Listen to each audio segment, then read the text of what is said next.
Depuis fin 2022, avec le succès de ChatGPT, le sujet du développement de l'utilisation de l'intelligence artificielle est devenu omniprésent dans les médias et sur la toile. Alors que les débats fusent entre les aspects positifs ou encore inquiétants de ce que cela peut apporter et engendrer, la question sous-jacente reste malgré tout bien présente, et cette question c'est: est-ce que l'intelligence artificielle est une bonne solution pour nous aider à atteindre nos objectifs? Steve, c'est ton tour de faire la vaisselle. 1-1. Vaisselle, être tâche non reconnue. 1-1. Tâche principale, être regarder le match. Alors on en parle maintenant. Bonjour et bienvenue dans cette nouvelle brève. Depuis quelques mois, avec la diffusion de l'intelligence artificielle conversationnelle ChatGPT d'OpenAI, la question de l'utilisation des IA qui sont devenues de plus en plus performantes est devenue un sujet brûlant. Vous avez par exemple la fameuse pétition signée par 350 personnalités du monde de l'intelligence artificielle, telles que Elon Musk, mais aussi Sam Altman, le PDG de ChatGPT, ou encore les dirigeants de Google, Microsoft et bien d'autres qui réclament une pause dans l'avancée des recherches sur l'intelligence artificielle, tout cela inquiet par la course frénétique dans laquelle se sont lancés les différents acteurs de ce domaine et les conséquences que cela pourrait engendrer. En effet, nous avons tous à l'esprit des scénarios catastrophes de films tels que Matrix ou Terminator, où des robots sont devenus tellement performants qu'ils en viennent un jour à dominer les humains, et dans certains domaines, eh bien, c'est déjà le cas aujourd'hui, puisque par exemple certaines recherches ont montré que ChatGPT a déjà dominé la plupart de ses concurrents humains lors d'examens diplômants tels que droit, économie, médecine. Dame à C3, fou prend dame. Cavalier prend fou, échec et mat. Et même à l'examen de sommelier. Mais il existe aussi de nombreux films de science-fiction où, à contrario, les intelligences artificielles sont de précieux partenaires de la croissance de l'humanité, illustrés par de gentils robots ou d'incroyables vaisseaux spatiaux dotés de leur propre intelligence. John?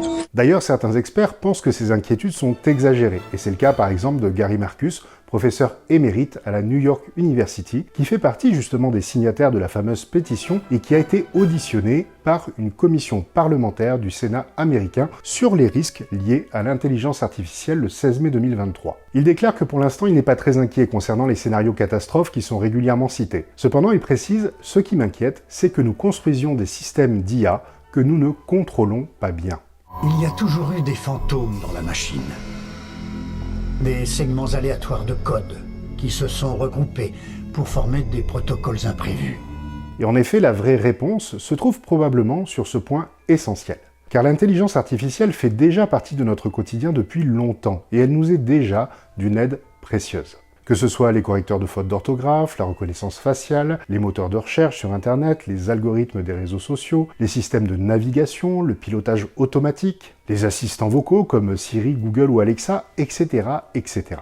Bonjour, je suis là. Salut. Salut, je suis Samantha.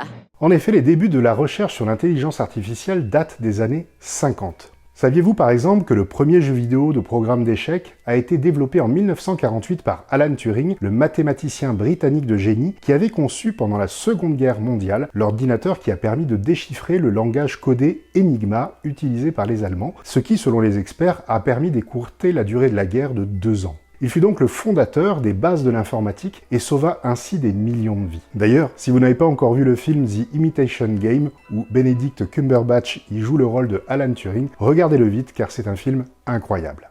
Oui, c'est clair. En bref, si l'on regarde l'intelligence artificielle est comme tout outil. Il peut être à l'origine du pire comme du meilleur, tout dépend ce que l'on en fait. Regardez par exemple, un scalpel peut sauver des vies ou en ôter. Le feu peut brûler des hectares de forêt ou aider à préparer un succulent repas. La vraie question n'est donc pas si l'intelligence artificielle est un danger ou une aide précieuse, car la réponse est obligatoirement les deux. Et d'ailleurs, elle nous est d'ores et déjà d'une aide précieuse au quotidien et dans de nombreux domaines. N'oublie pas ce que je fais.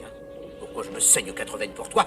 Ça dépasse mon entendement. La question est donc que faire pour nous garantir au mieux que son utilisation évolue dans le bon sens, afin de continuer à nous aider de mieux en mieux, le tout de manière responsable et respectueuse. Vous n'avez pas eu beaucoup de succès en faisant le mal ces derniers temps.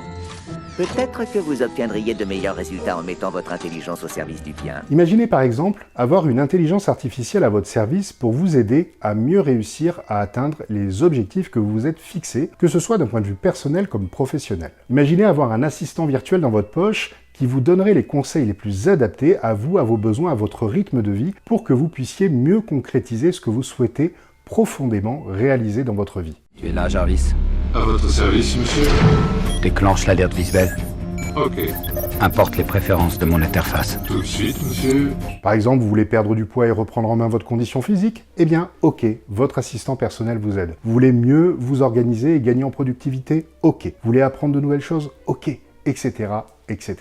Eh bien, j'aimerais pour cela vous parler d'Evans, qui m'a contacté il y a quelques mois. En effet, Evans est étudiant en école d'ingénieur, mais c'est aussi un entrepreneur. Et c'est une personne très organisée. Et il était d'ailleurs en recherche constante de nouveaux outils et de nouvelles méthodes pour pouvoir optimiser encore plus son organisation et sa productivité. Le tout jusqu'au jour où il a réalisé qu'il perdait beaucoup de temps dans sa recherche d'optimisation de son organisation. Il s'est donc dit que ce serait formidable d'avoir une application qui fasse pour lui ce travail d'optimisation de son organisation et de productivité.